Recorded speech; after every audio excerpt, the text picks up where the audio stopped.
It's been over a year since I've purchased garlic from the supermarket.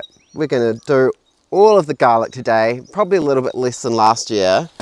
And I'm going to use all of this leftover to plant for next harvest. So never buying garlic again.